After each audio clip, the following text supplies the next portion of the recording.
All right.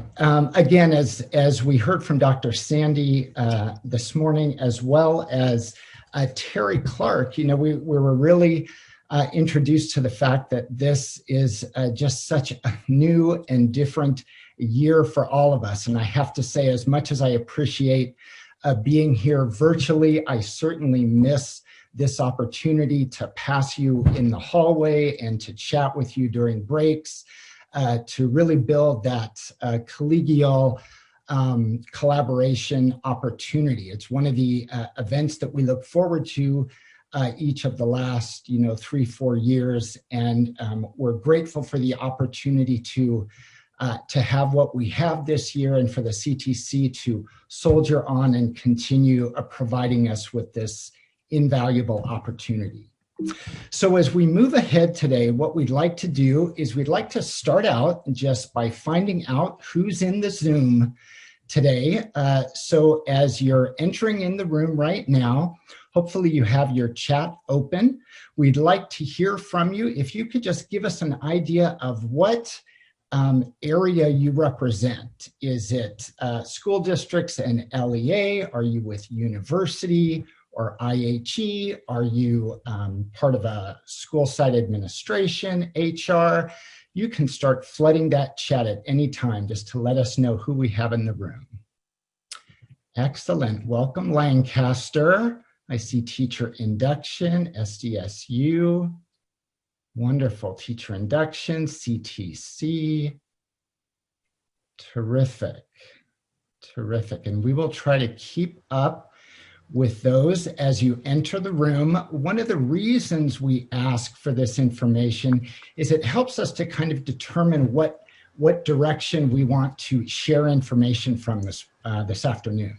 So I can let you know that Sarah and I work, as James mentioned, we work with San Bernardino City Unified Induction Program, as many of you are induction and LEA. We realize that any one of you could be providing tips and strategies for collaboration, and we ask you to hang in because you're going to be doing that today. What we're going to do is share with you a few ideas, a few structures and artifacts that we use in San Bernardino City to build collaboration, but there will be opportunity for you to share the same, not just ideas, but artifacts as well. So as you think about that, we'll encourage you, if there's anything that you might have to share with us digitally that would be a benefit to the group, keep that handy because we'll be working in a Padlet a little bit later and you'll have the opportunity to do that. So thank you again and welcome. Thank you, Dan. Always nice to get an opportunity to meet some people who are in the room. Dan and I are going to be sort of bouncing back and forth, sharing some information, presenting a couple of different screens. So now that we have an opportunity to see who's joined us today, I'm going to have you go ahead and participate in a poll. This is through Mentee Meter. So you have two ways to take this poll. You can get your device out and pull up your camera so you can scan the barcode. It'll pop up right on your phone. Or James is going to post a link. It's a bit.ly link, and you can click right on that link, and it will take you right to the poll. So I will give you a little wait time. That way you have time to access it and respond to your collaboration. And then I'm going to show you some live results on another page. So a little more wait time. I don't have it. Okay, I'm closing this one.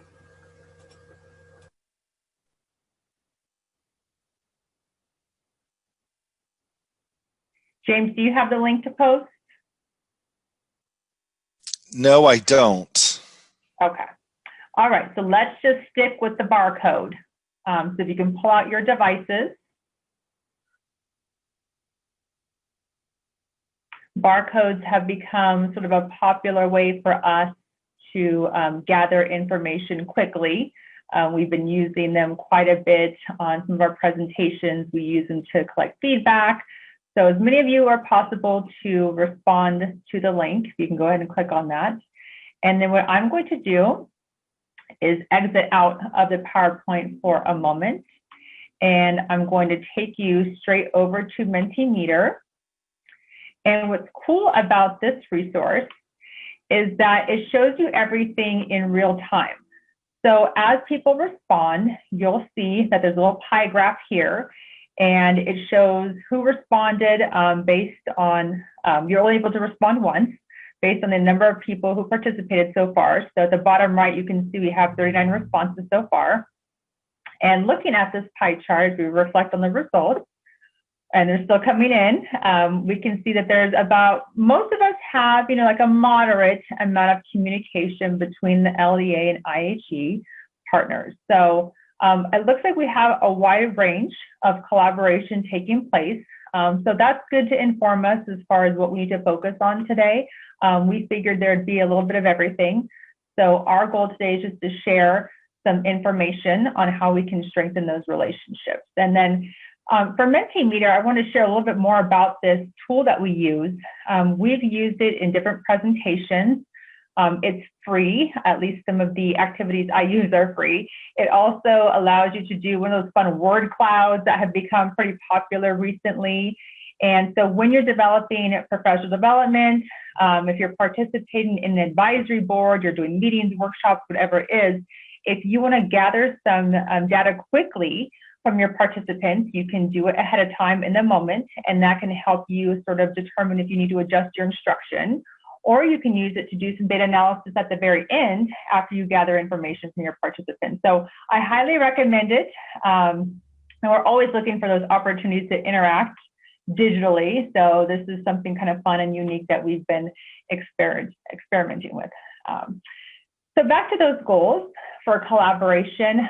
We're always looking to strengthen our relationship with our IHEs. We are coming from the LEA perspective, but it does go both ways. So anything that we can do to just sort of make ourselves more available and share resources, it's just going to strengthen those relationships that much more. And then we're also going to be talking about some ways that have been successful and effective for us to streamline information that goes out, and then just share resources for our candidates. So one of those popular resources that we've been using for several years is Padlet. And so Dan is going to take us into Padlet right now and just show us how we organize some of that information.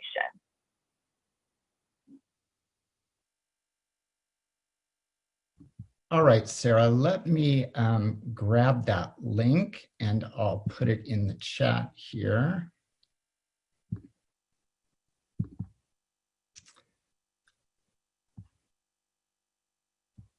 Give me 1 second. Got a few too many screens open at the moment.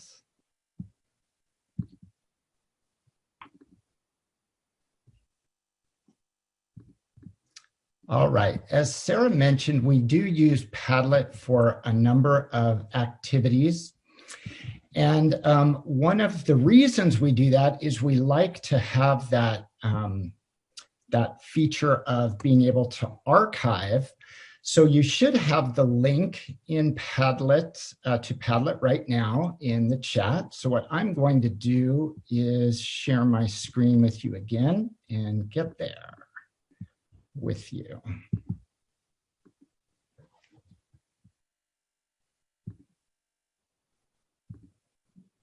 All right. So hopefully everyone can see that Padlet there. If you're having any difficulty, put that in the chat and Sarah will take a look at that and see if she can give you some direction or support with that. Right now, if you'll notice, our Padlet is organized by columns here.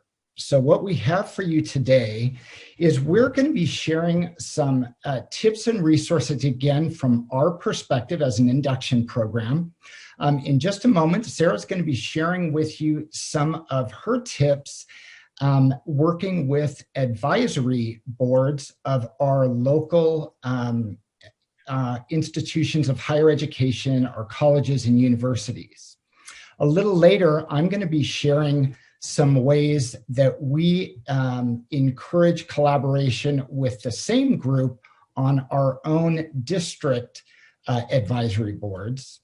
And then we'll be sharing some general tips and strategies under collaborative resources to share. And if you notice here at the bottom of this column, you'll see the little plus sign down there. You can add any items. We want this to be really a collaborative effort. So if there are some tips, documents, ideas that you would like to share, go ahead and upload those right there. Share those with us. Feel free to put that in the chat as well if you have any difficulty navigating Padlet, and we'll make sure to archive that into the Padlet so that you can come back to it. Finally, at the end of our presentation, we'll be taking questions from you. But if there's anything that comes up as we're sharing information, feel free to keep this Padlet open, and you can just type in your question in the Padlet, and when we come to that session of the workshop, we'll go ahead and address those, as well as giving you the opportunity to unmute and share any questions or comments. All right. And with that, we'll go ahead and move back into the PowerPoint, and Sarah will be sharing with you her tips from the IHE.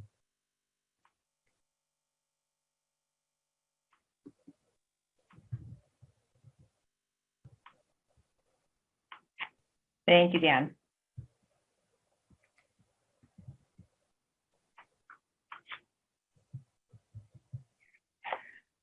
So coming from, we are from the LEA perspective. So we thought it's important, though, to share some ideas that have led to some successful collaboration with our IHEs. We have just under 200 candidates in San Bernardino who are in our induction program. So with that, we have a lot of universities that we partner with. And one of the best ways that we've been able to develop closer relationships with those IHEs is by participating in their advisory boards. It has really opened up opportunities to connect with our candidates.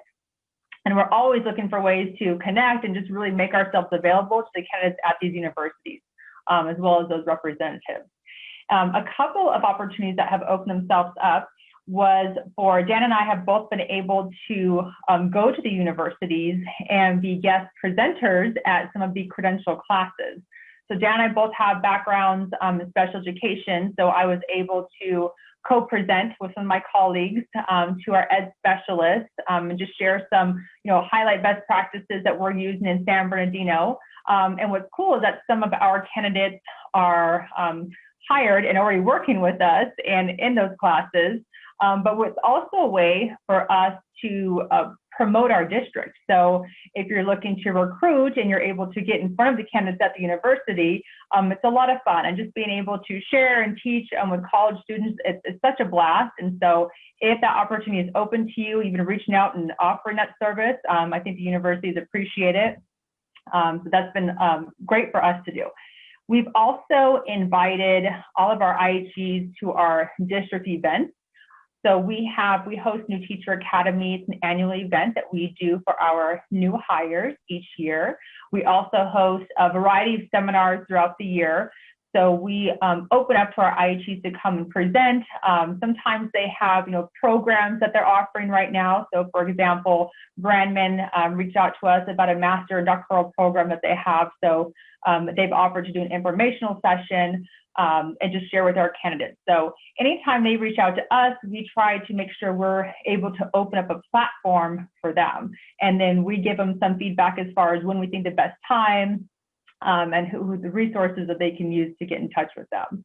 Another thing I'm going to show you, I'm going to click back out of this and take you into our Padlet, is a bulletin that we send out each month.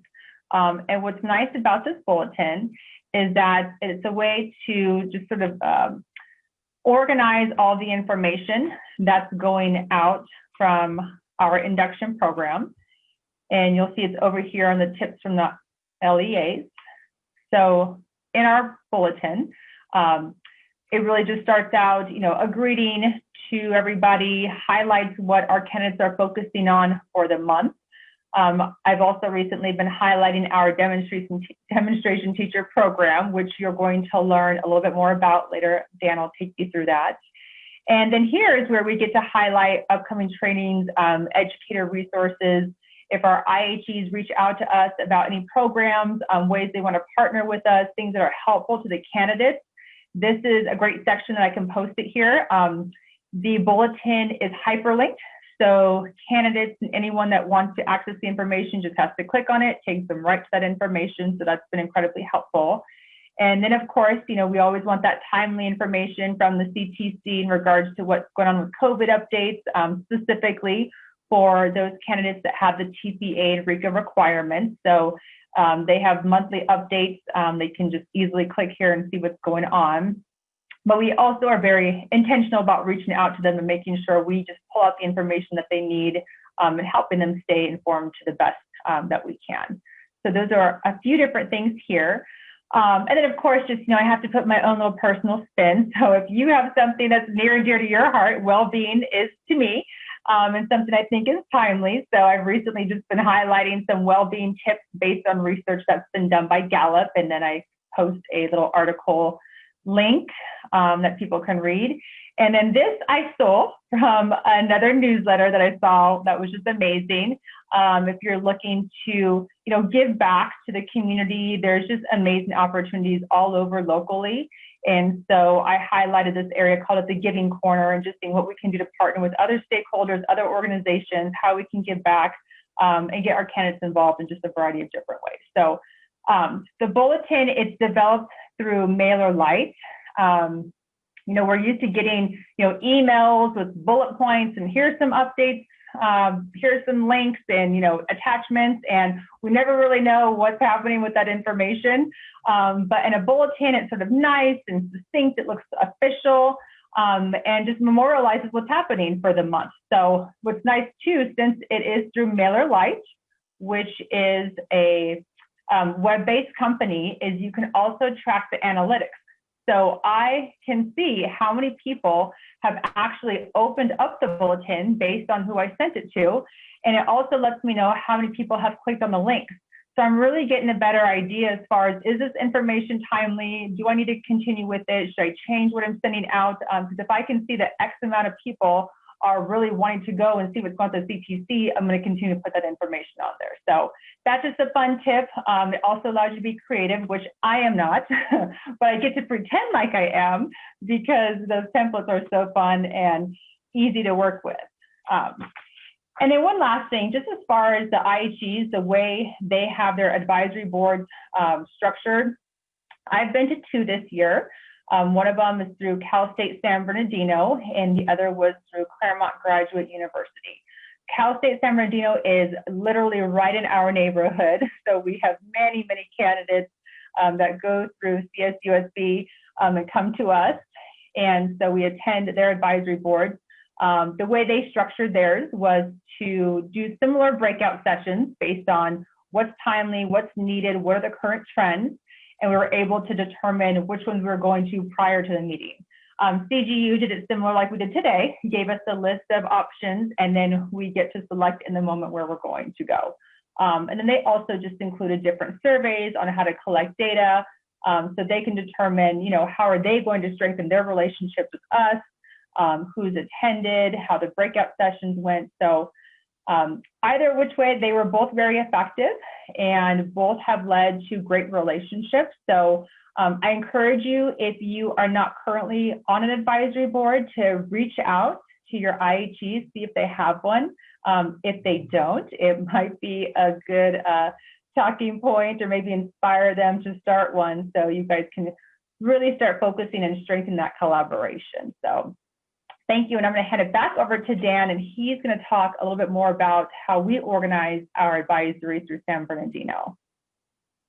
Thank you, Sarah. And that does make for a nice segue when Sarah's talking about the advisory boards and just the significance of those. For those of you who haven't served on one, I'd like to share with you before I go into my direct section. I added a couple, under collaborative resources, I added a couple of documents from the CTC. The second document is the CTC accreditation cohorts by institution. And underneath that one is the accreditation cycle. I know these documents are probably very familiar to you, but I'll tell you one of the specific strategies we utilized a few years back was to use this information as we were approaching our site visit year, and we were really looking to beef up and better develop our input from our stakeholder community. We took that as an opportunity to really reach out to all of the universities that are represented not only in our induction program, but also our intern programs and other teacher development, our student teachers as well, just so that we could look at really bridging that gap. And that worked nicely for us because we built relationships with several new universities, as well as had that opportunity for us to kind of scratch their back again when they were thinking about that accreditation site visit coming up and wanting to make certain that they really had covered the standard well that speaks to collaboration and stakeholder input. So that's one of the ways that we can use some documents on the CTC. The other point that I wanted to make in relation to a starting point for collaboration, please by all means use the CTC. They've really been so responsive to our questions and our concerns. The questions and concerns have been coming from all angles this year with distance learning and all of the requirements of it. So just again, included an example for you in here that you find in our PSDE news, all of the think tanks that they provide.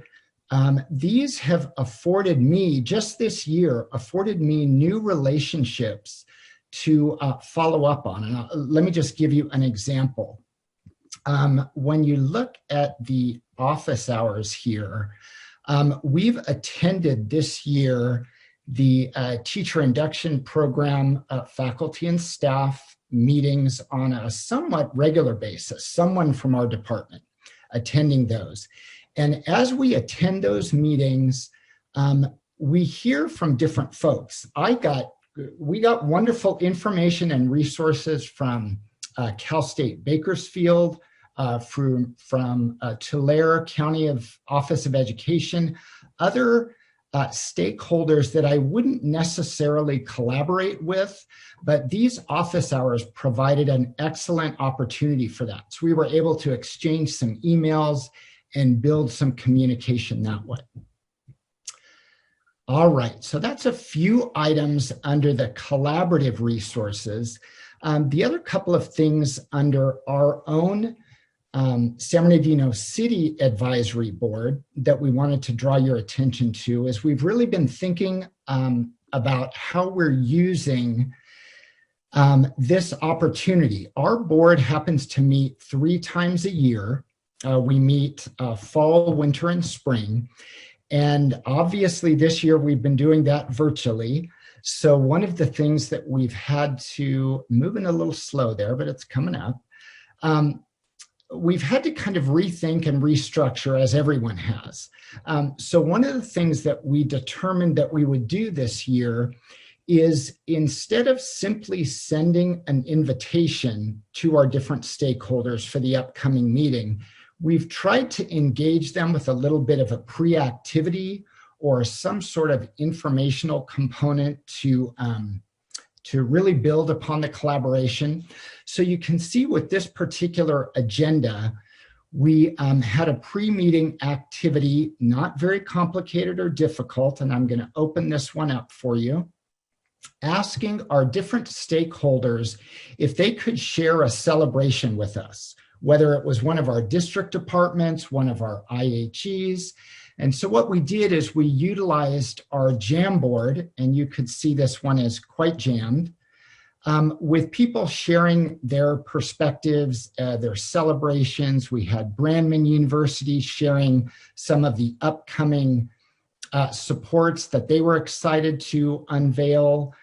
We had different departments sharing some of the work that they were doing in this distance learning. I mean, we're all really striving to find, a nice support or a nice fix or a nice connection to anything that sustains our teachers, their students, and our staffs as we move forward. So one little tip there is thinking about providing that opportunity for people to share ahead of time, a little bit before the meeting, kind of prime the pump a little bit.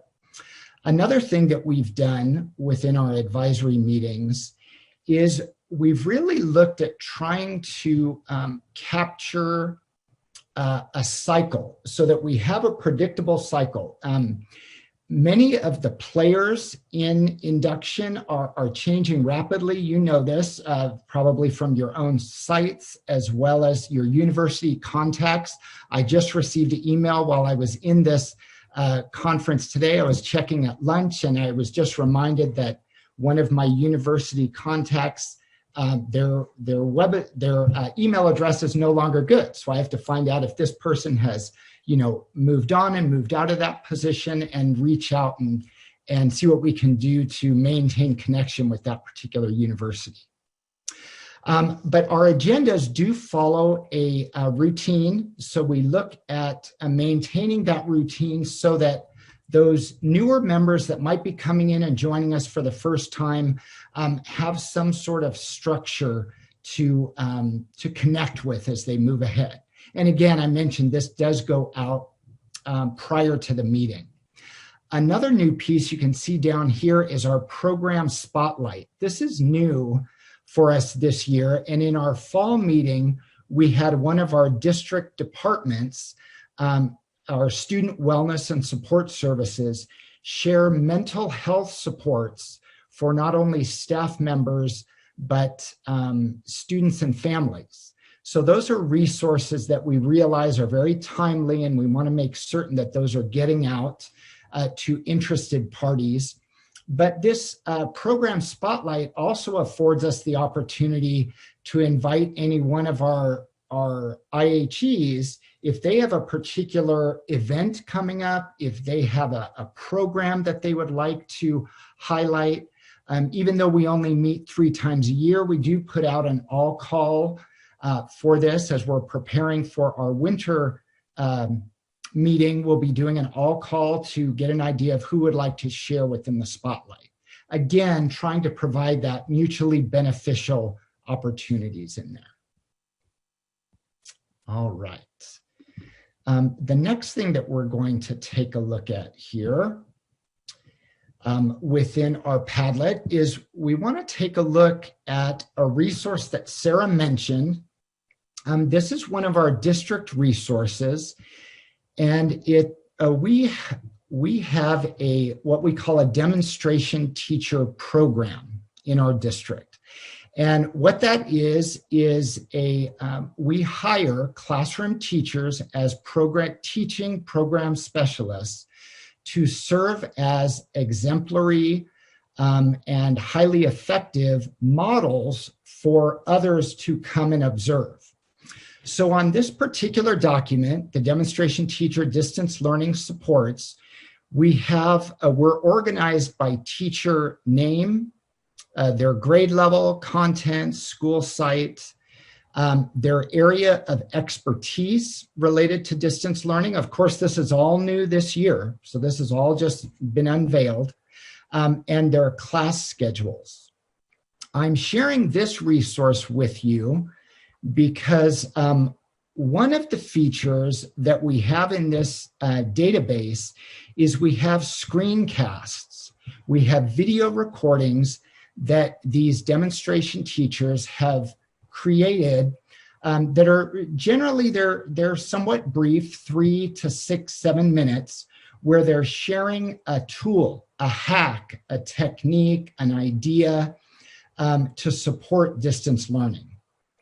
So what I'd like to do right now is I'm going to share with you one that I used with a teacher I support. As Sarah mentioned, we support special education teachers. I had an SDC teacher who was looking for some resources for assigning virtual labs. And it was new to both of us, so we were really trying to figure out some support for that. And we came across this screencast, and what I'm going to do is I'm going to open this one up and I'm going to let it play for a couple of minutes so you can see the type of resource that we would have here. And it's a teacher explaining how they create and assign virtual labs in Google Classroom, which happens to be our platform. I'm just going to play the first couple of minutes so you get a flavor for it. But all of these links are accessible to you should you desire to utilize this in your programming. Take a look. So let me see if I can open this one up for you.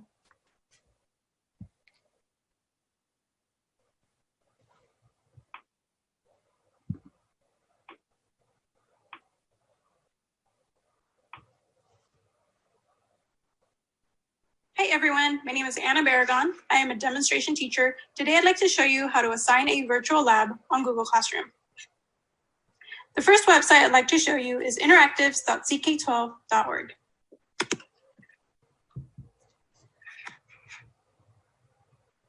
Here you'll find various physics and chemistry simulations assorted by topic. Each of them has a real-world phenomena question that is introduced to the students before leading them to the simulation. Here you can see you have different variables that the students can manipulate, and they provided a graph for data collection. They also have challenge me questions that you can put on a Google form, as I have done here, to assess my student understanding. When you create a Google form, it is important that you also include a space for your student to place their first and last name so that their answers are synced to their name.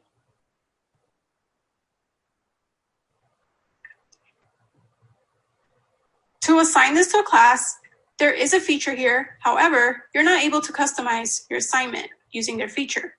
So I'm going to go to Google Classroom and assign it here.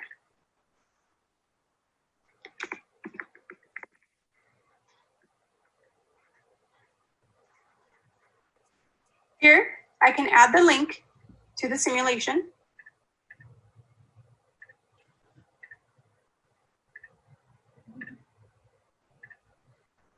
And I can also add my form from my Google Drive. I can customize the points, my due date, and my topic.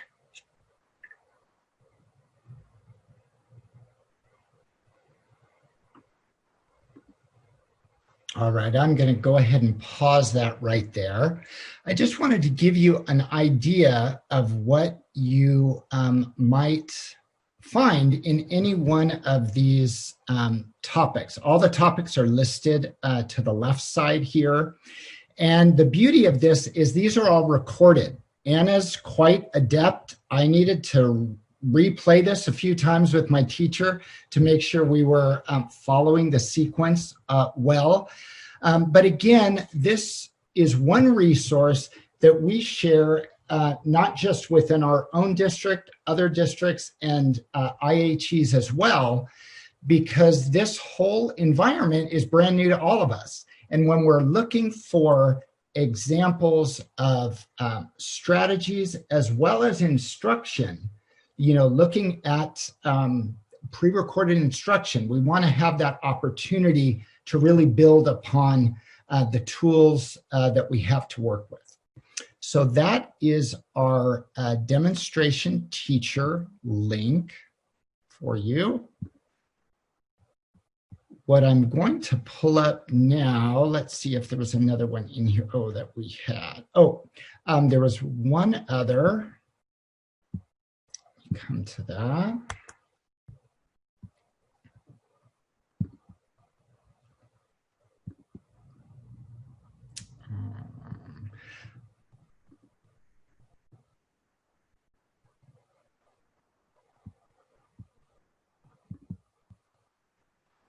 All right, the other piece that's underneath that link is a news article for you. Two other items in that on that Padlet. One is an SEL resource in that same column. I'm unable to pull it up right now because it was moving a little slow for me.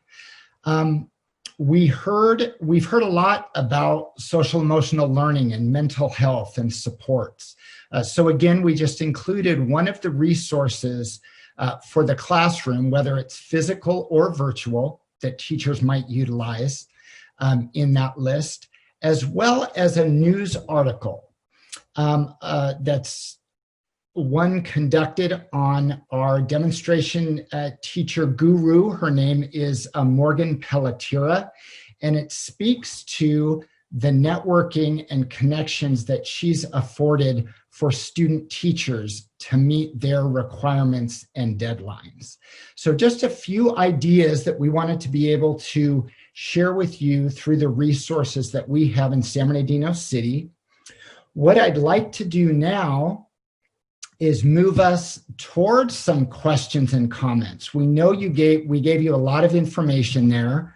What I'd like to do is offer you the opportunity to go into that Padlet, post a question there. If you'd like to unmic right here and share a question, we'd be happy to field those or direct them back to, as I said, the wealth of knowledge that's in this Zoom room right now.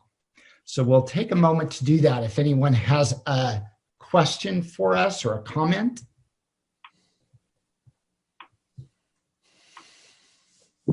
So Dan, I think what we could do is have folks put something in the comment or the chat, and if you want, I can monitor that for you.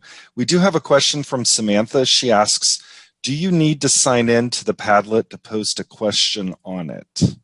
You should not need to sign into the Padlet. This one is not a private Padlet, it's public. So you should be able to post right in it.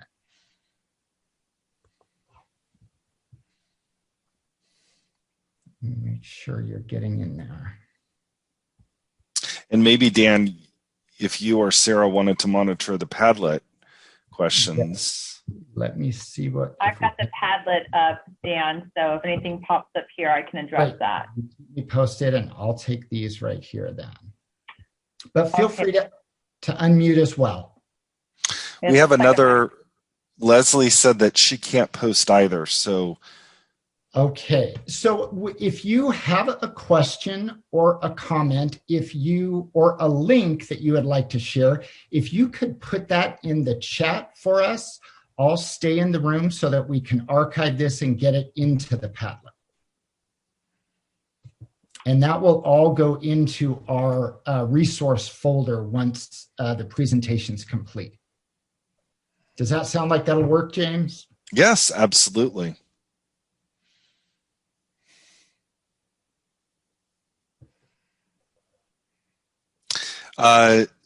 Samantha asks, could you show us how to add a question to the Padlet?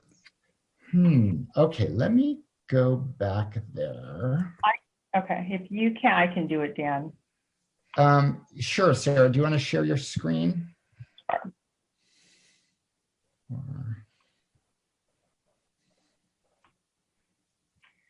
So the Padlet, when you create one, you have to adjust the settings.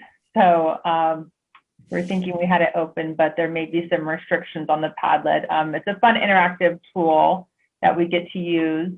So sometimes you may want people to respond. Other times you may not. So right here, what you would do is click on this little plus sign to post in this column. So I would just put question 1 right here.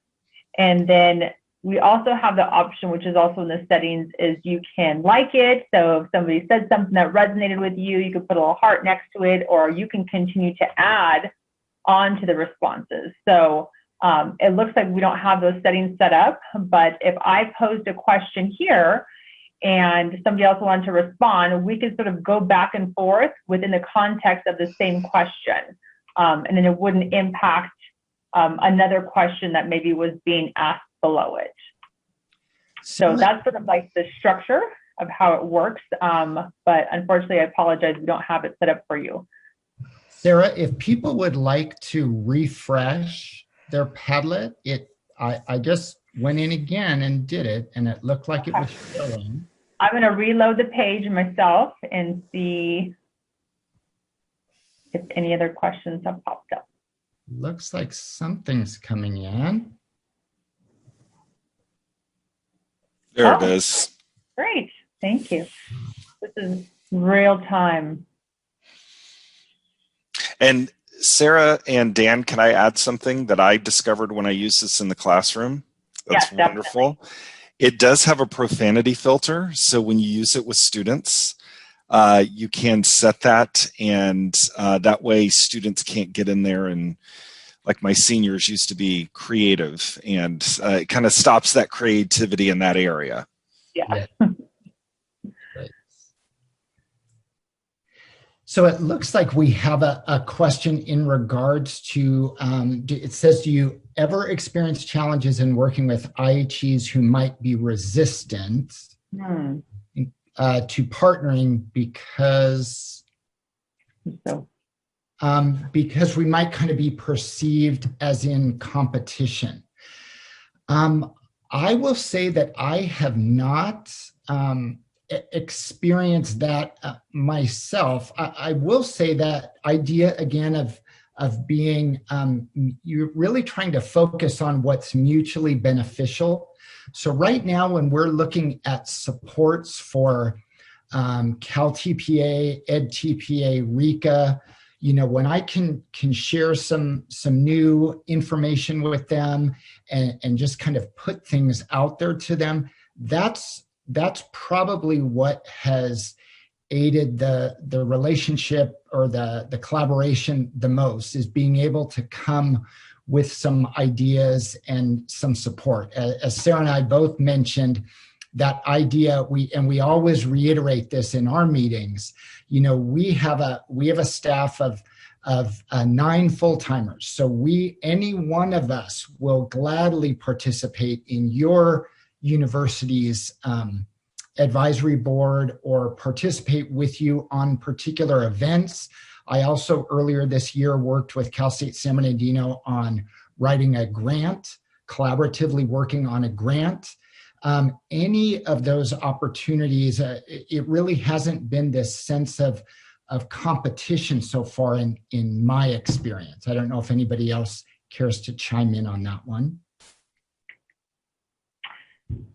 Yeah, I've had a similar experience. I think this kind of goes into, I want to actually address the question below where it says, who would you suggest reaching out to an IHE for initial contact? I think they appreciate the initiative. I think that helps, let them know, like, we're here to build relationships. For example, you'd want to reach out to a teacher education coordinator.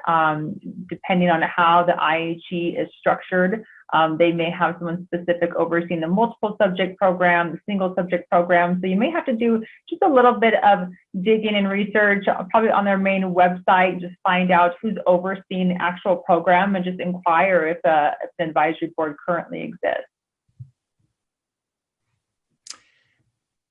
Yes, and in regards to the question about support staff, I will say that I'm not sure exactly what type of support staff you're looking at, but I will say our induction program, as Sarah mentioned, we have approximately 200 teachers, and we are a large district. We do have 9 full-time induction mentors that support those teachers, our new teachers, our induction teachers, as well as a number of part-time induction mentors.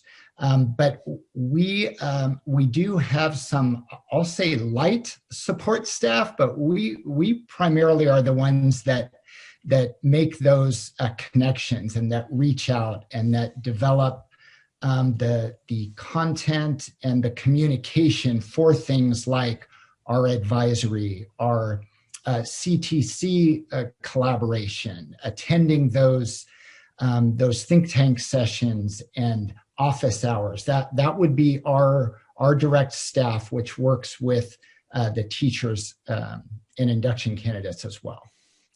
And Dan and Sarah, I hate to be the one with negative news, but we have 1 minute left, and then we're going to have to close the session, unfortunately. But if you wanted to put your emails into the chat, that way everyone could have that if they wanted to ask some follow-up questions. Absolutely. We have our emails at the end of our PowerPoint, and we will have that PowerPoint in the folder as soon as we get out of here. I'll be dropping those things in the folder, so you'll have our emails there. As we prepare to depart, we want to give you that opportunity to reflect on your mindset toward collaboration with any one of the 4 words here. If you're feeling confident, eager, willing, or aware. And we'll see if we can do a waterfall in that chat. Dan, sorry, you'll have to share your screen for that. Okay. Or should I just switch over? Sure. Here we go.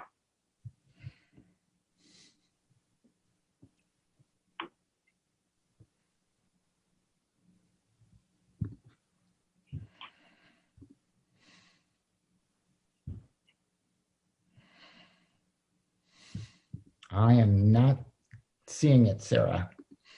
Okay, I'm realizing we probably don't have time given what James just let us know, but please feel free to leave any additional comments you might have in the chat. We'll keep that open. And we do thank you